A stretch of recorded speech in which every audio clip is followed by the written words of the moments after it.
Hello, welcome back to this channel. In this video, we're going to be discussing what a power-only trucking is. And if you're getting into the trucking, like a new carrier or a new entrant, or you've never done trucking before, and you're thinking of a lowest investment to get into the trucking, especially the semi-trucking, I mean, this video is for you. And we're going to be teaching you what a power-only trucking is, what are the pros and cons of it, and what are the factors involved into kind of running it consistently. So let's get jumped into it and find out what really power only is. So the definition of power only is you have a truck but you don't have a trailer, meaning the truck could be any brand like Freightliner, Volvo, or Peterbilt, or whatever you prefer. So you own a tractor but you don't have a trailer, meaning you're going to be relying on different trailers from different people to run your business consistently.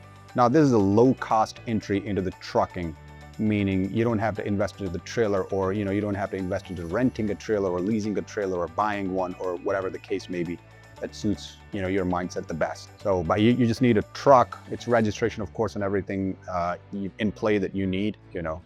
You go for the brokers' trailers out there.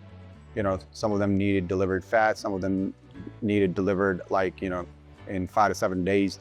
But we're going to break down all of those concepts, into each part, so it's relatively a lot easier for you to understand, of course, and for you to choose between both of the contexts, simultaneously, along your routes. So let's get jumped into it.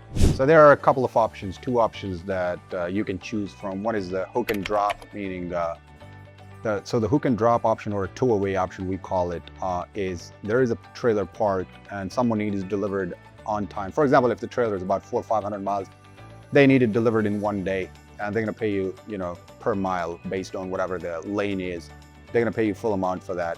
So what you're going to do is go to that location, hook the trailer, and drop it off. It doesn't matter. The trailer could be empty or it could be loaded, doesn't matter. But yeah, if it's empty and it's hook and drop, it's a good option for you because you're going to be saving money on fuel, without carrying a lot of weight in it. But that being said, that's relatively a lot easier. Like, you don't have to worry about carrying that trailer around for 7 days, or, but one challenge with that is you're gonna have to look for hook and drop consistently from one location to the other and from there to another location.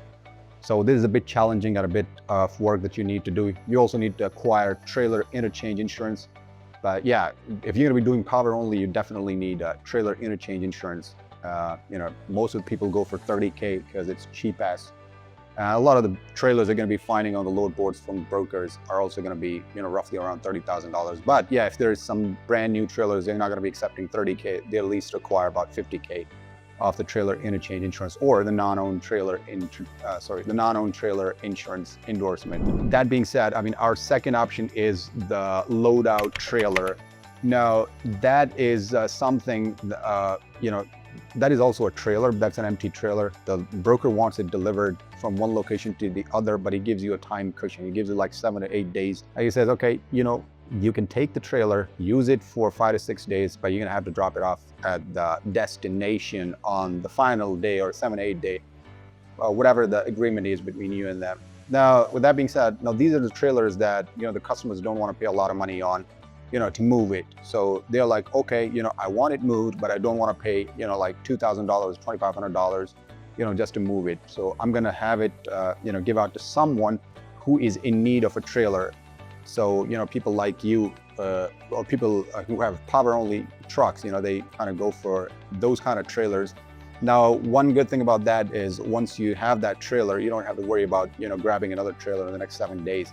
But one challenging thing with that is when you're dropping off at the destination, sometimes you might not be able to, find the perfect load going exactly to that location. So you're probably going to be deadheading about 50 to 100 miles.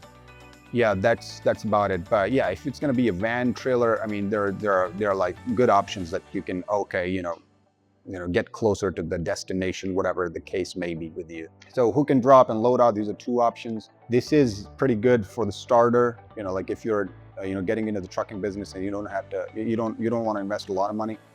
But technically, if it's done right, I think it's very suitable, kind of module of business, to begin with at least. I'll see you in the next video. But if you like this video, please hit the like button, comment below, subscribe to this channel. We're going to be uploading consistently, everything related to the trucking industry.